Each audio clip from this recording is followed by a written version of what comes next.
Welcome to Elevate Your Business. I'm Ed Jarecki, your host for today's enlightening episode. Thank you for being part of this enriching experience.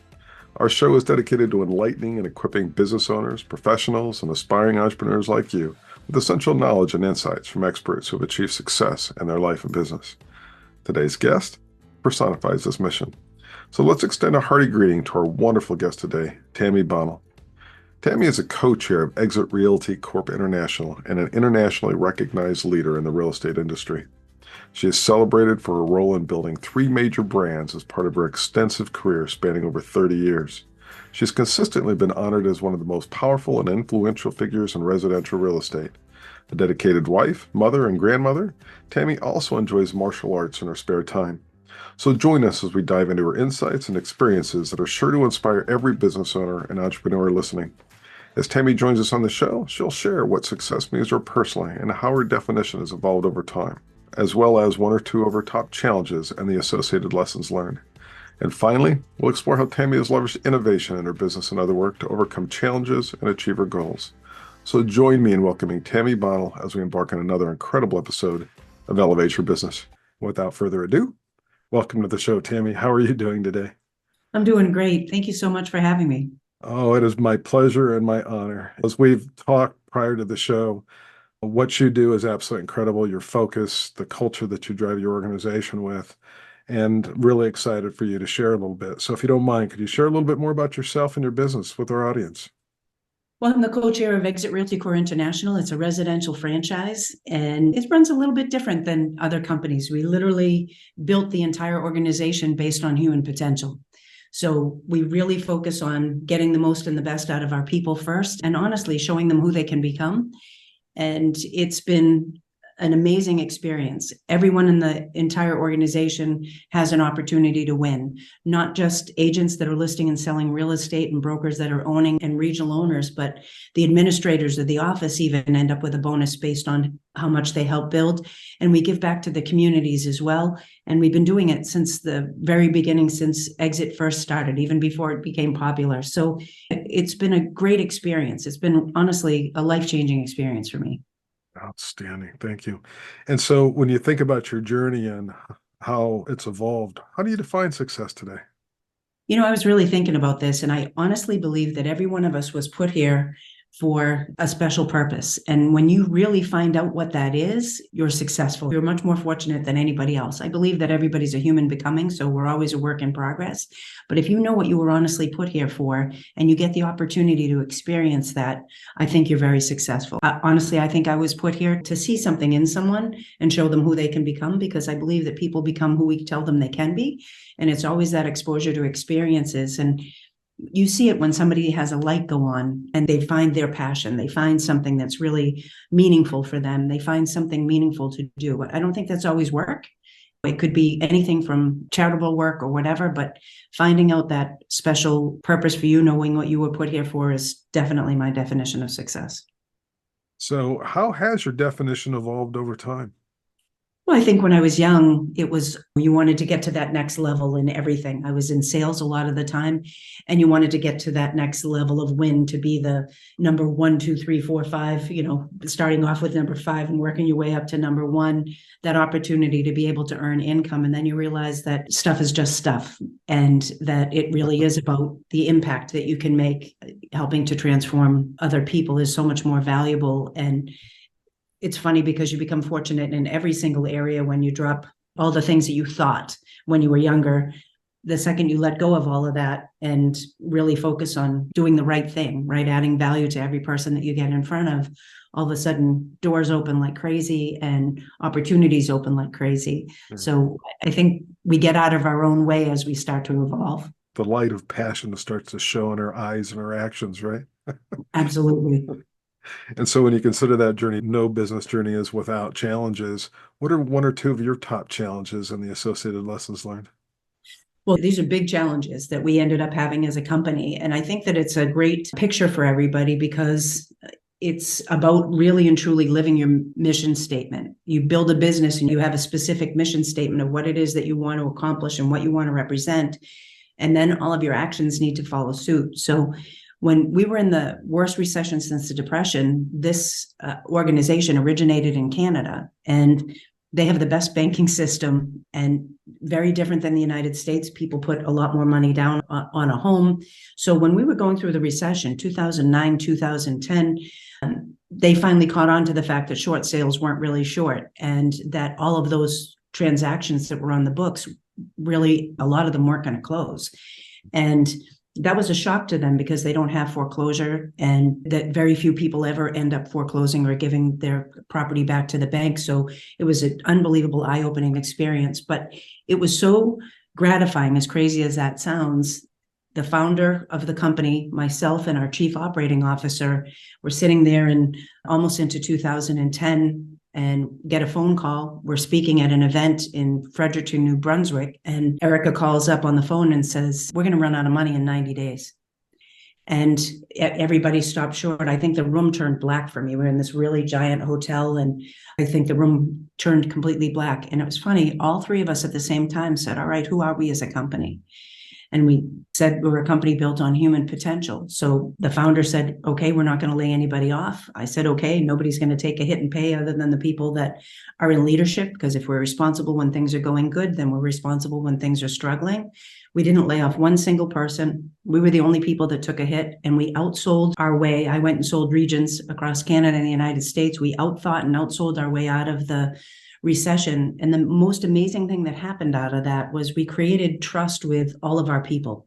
So you grow in an environment that you feel safe. And it was amazing to watch how much everyone grew and prospered. They were willing to take chances because they had complete trust, because we took those risks ourselves and we didn't put that weight on their shoulders. So when the pandemic hit and we were all sheltered in place because of that history and because of that memory, when we reached out, because people couldn't leave their homes and everybody was trapped. When we reached out, every single department that you can possibly think of, from the people answering the phones to our brokers and regions and all of the entire staff at corporate headquarters, our trainers that don't get paid unless they're going out and training, everyone raised their hand and said, "What can I do to help?" So we were videoing into every single agent and broker's homes daily, teaching Eckhart Tolle, teaching meditation, teaching yoga, teaching them the best practices that they could stay continuing to do while at home. And the trainers raised their hands, our executives raised their hands. So we were reaching out and we actually connected with everybody and got closer, but it was an amazing thing to see that they had so much trust. They wanted to give back. And the biggest lesson for me, people want to be part of something better. And that key word in there is part of. They want to be able to contribute. They want to be able to brainstorm. They want to build that meaningful connection. And it was amazing what that did for, as crazy as that sounds, probably the soul of the company. And now we have this group of individuals. Our average time that an executive has been with the company, which is unheard of, especially in the real estate industry, is 20 years. The average time that an employee has been with us is almost 18 years. And you just don't see that. But it is this opportunity for trust. And they have this opportunity to stay continually growing. Nobody's in a stagnant position. That was incredibly valuable for all of us and very humbling. Back in the mid-1990s, I finished my engineering degree a few years before I moved into total quality management as an internal consultant. And I actually trained from the top executives down. And the one thing that I take out of that experience that I never let go, and I've actually taken some beatings by corporate management because I wouldn't let it go, and that's a win-win-win philosophy. So when you and I first started talking, that was the thing that resonated with me immediately, is just how much you care about that third win. And that's the people that are supporting you every day in accomplishing your overall vision and mission as an organization, your people, your staff. So absolutely incredible testament to that win-win-win philosophy. I've worked with some great teams, so I've got to experience it in small buckets, but the fact that your entire organization is enveloped in that is to be congratulated. Thank you so much for that. But I think it's so important to really be able to, it's probably overused for a word, but attract your tribe. Bring in those people that want to see that same win-win-win circumstance. I wish more people trusted, and I do think we're seeing it over time, which is great. More people trusted the process. I think a lot of people really want to see this for the way that they could build a living, and they can. It's just trusting that so that they don't have to be fearful about where the next check's going to come from. the more you do the right thing, the more things are going to come back to you in multiples. And instead, I see a lot of people, whenever there's a shift, certainly right now, while there's a shift in the market, I witness a lot of people micromanaging. And that's not going to help anybody to grow. And it's certainly not going to help your organization to grow. The second thing that you said that I want to highlight is purpose, giving people a true purpose for what they're doing to help the business, to help your clients. Anything to add to the strength of that purpose in your organization? From the time this started, we looked at that win situation from every area that we possibly could. So money from every transaction goes to charity so that we can make it a win for the communities we serve as well. But we embrace that further. It's that whole thing about asking yourself effective questions, right? In what way can we spread this further? When we first started with charity, we did Habitat for Humanity, which is a wonderful organization. And we were building houses, but we were building maybe 3 to 5 homes across all of North America. And then just getting that aha moment of what if we gave them the opportunity and the autonomy so that agents and brokers, each community is different. What if we gave them the freedom to pick a charity of their choice that was important to them? Would that make it have more meaning for everyone in that office and everyone in that community? So now they can pick a charity of choice. It's called the Spirit of Exit. And instead of doing 3, 4, or 5 builds, we touched 177 communities last year. And it could be helping veterans, it could be helping the elderly, it could help causes, cancer, it can be helping children, it can be literally helping the community, helping the environment. It's whatever's a priority for them. And we found that they got closer in their offices. All the agents started connecting on personal stories and personal lives so that they became a whole lot closer. You work side by side with somebody building or doing a charitable event, and it becomes a whole lot more personal and it becomes a whole lot more meaningful.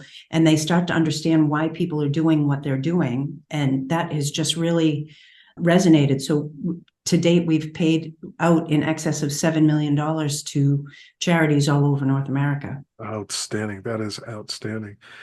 Prior to starting the show today, we were talking about a number of things. So it's shifting our conversation over to innovation.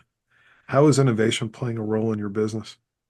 It goes back to that whole thing, right? Touching more lives and giving people more control. We have a tremendous amount of tools and technology that single entry, user friendly. So we have a Connect app, we have smart sign technology so that you literally can drive by a sign, punch in somebody's vanity code via text, and the listing populates to that consumer's phone. So now the agent can see if somebody's looking at something and they can help them right away. It's a win-win all the way around. But the agent also feels like they have control of their business because they're being able to market even when they're not physically there at the property. So we have smart sign technology, a Connect app so they can see things in process all the time, a digital marketing strategy, mobile business cards. So if I forget my business card, all you have to do is text 85377, punch in TAMI, hit send, and you'll get my mobile business card and it'll be populated to your phone.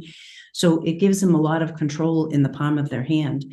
But we took it a step further than that. And I think that's probably the best innovation. It's going it back to that. In what way? We have an engagement leader that teaches, because it's Tony Robbins saying, not mine, but information without implementation equals poverty, right?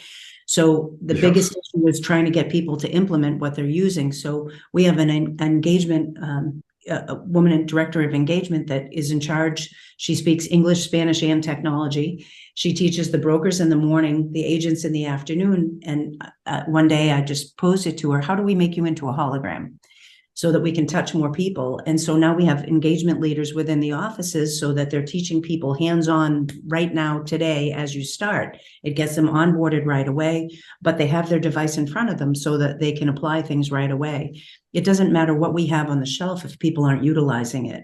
So we keep looking at it. How can we touch more lives? How can we touch more communities? How can we get them to really grab hold of it? Even going back and touching the communities, because people want to work with people in the community. I give blood on a regular basis. There's so many opportunities that you think of something when you're doing something else. And I love that they send me an email and say, thank you for giving blood. It was used at Cape Cod Hospital today. You helped save a life, or whatever the message. And so you go, okay, I can go get stabbed again, right? I'm helping somebody. Okay, I can go do this again. So it's my husband and I actually do a giving day all day on the day that we go to give blood. We just go give it's just a tradition for us. And I was thinking about it and thinking, so how can we do that? So now a message goes out to the buyer and the seller and the agent, so they know they did something good too, that money from this transaction actually went into a charity and you're actually giving back to your community. So they feel great about what they're doing too. And that's had an enormous impact, but it's always asking effective questions. That's how you're going to innovate. And it's how you're going to really be able to focus in the right direction. My number one rule in running this organization is that the rule is to focus on the solution, not on the problem. In the future, fun conversation. Where do you see innovation going into the future for you and your business? It's trying to make sure that no matter what it is that we utilize, we have all the data. We have so much data now, it's not even funny. Making sure that stays humanized is really where our biggest focus is, because it really has to stay with how valuable people are and how valuable human beings are. So how do you stretch it so that you can help take the B, C, and D priorities out of an agent's way, a broker's way, a regional owner's way, so that they can focus more on being in front of that person, so that they can do more purposeful and more meaningful work. Very interesting. Out of curiosity, I'm going to stretch our conversation a little bit. What about virtual reality and mixed reality and some of those other tools? Have any of those been part of how you walk people through homes? We bought the home that we actually live in today online. The only thing we had was pictures. And people looked at us and go, "You're nuts for doing it." And sometimes that can be a real win and sometimes it can't. We saw people during the pandemic that ended up with problems because they waived a home inspection, waived an appraisal. And so they got a video, but the video didn't show everything it probably should have, right? So there were a lot of people that ended up with buyer's remorse, more first-time home buyers than anything else. But a lot of that was buying on emotion. The wonderful thing about seeing all the virtual opportunities is not only getting a virtual tour, so you know what you want to see and what you want to look at as far as a home goes, and being able to describe everything for somebody, but even seeing floor plans so that you can decide what you want to have in each room, right? And figuring out if your furniture is going to work, and being able to utilize your imagination in all those ways, all the data so that you can see lifestyle. I think that's a huge impact. We were talking about you moving before getting on here. It's a huge impact to have somebody see lifestyle. If I live in a town that has the largest amount of hiking trails in any town in the state I live in. Wow. And that's a big thing for us. So it's getting to see all those things so that you get a big picture of what it is that you want to have and not just a small piece. And I think making a really educated decision on where it is you want to go and making some of those decisions before you are talking with a professional, or even while you're talking with a professional, I think that makes it a whole lot easier. A lot of our technology is intuitive, so that it's pointing somebody at more things that are what it is that they're wanting to look at. I think there's going to be a lot more interactive technology like that. It's just being really careful that you're not pointing it in the wrong direction. There's a great book out and it's called Stolen Focus. And it's really making sure that you make those right ethical decisions. There's a lot of social media that people are pulling people down a rabbit hole, and they see interest and then they push it a little further the next time and a little further the next time. And now all of a sudden you have people that are polarized, or that they're taking up so much of your time, you're not actually having the time for living a real life. So making sure that you find that balance, I think, is incredibly important too. Yeah. And one more question relative to smart homes. I know there's some trends along those lines. Any insights relative to that trend of smart homes, and are people asking for that? Do you see growth in that industry? Oh, enormous growth in that industry. People are fascinated by it. I think it all started with having a camera at your door, right? And now it's gotten to the point that your house is at the exact perfect temperature. The lighting's on. I actually think one of the things that's made it such a strong thing for especially people that are 40 and under. And not that we don't care about the environment, because I certainly do extremely, but it allows them to really pay attention to how much are they using of all of the energy sources that are out there, making sure that they can be as green as humanly possible. I think we're going to see more and more in that direction. That's going to make things much more environmentally sound, and literally being able to track, are they being as fair as their neighbors are? And I think that we're going to see an awful lot environmentally. We're definitely seeing it even come together with communities, that if your priority is that you want to have everything green, then all of a sudden there's an organic farm that everybody's sharing, right? And they can pay attention to what needs help and what doesn't. And then there are other people that are all entrepreneurs that are living in the same type of area, and they have a shared office concept that's in the middle, that's smart for even knowing who's there when, for networking and all sorts of stuff. So I think there'll be some really great benefits. Hopefully it's not just people ordering online and being able to pull up and have stuff put in your car, but really a smart home that's smart for the community and smart for the environment as well. Absolutely. Yeah, I love when my Nest thermostat sends me, here's how many green leaves. Oh, you're in the top 10%. Isn't it great? I love it. It Absolutely. really is. It's almost, and the more they gamify it, almost, it makes us really excited about we're making a contribution. It's like I was saying about the Red Cross sending you that message. It just makes you feel like you're adding value somewhere. And I think that that's becoming more and more of a priority for people. Outstanding. Final takeaways. If you had one message to deliver our audience that said, as a business owner, entrepreneur, this is one thing you should consider as part of your business journey, what would that be?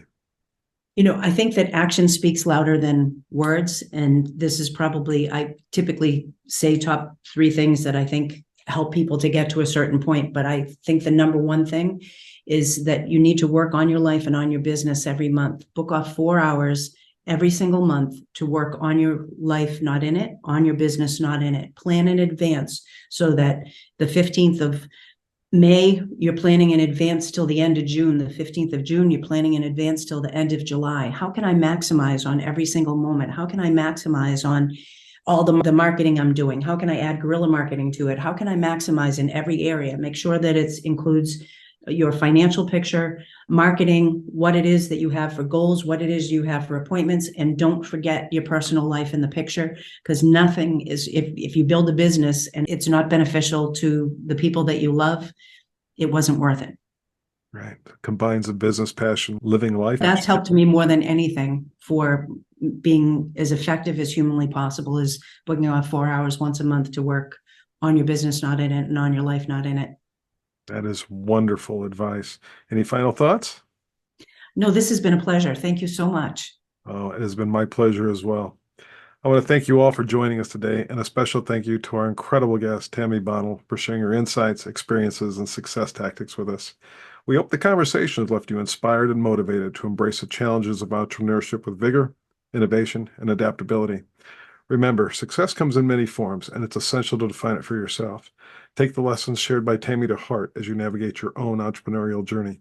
Embrace change, seek out opportunities for growth, and always be willing to adapt to the ever-evolving landscape of business. Thank you once again to our phenomenal guest speaker, Tami Bonnell, and thank you all for tuning in. We look forward to seeing you next time as we continue exploring the stories behind incredible entrepreneurs. Stay resilient and stay innovative. Have a wonderful day, everyone. Bye-bye.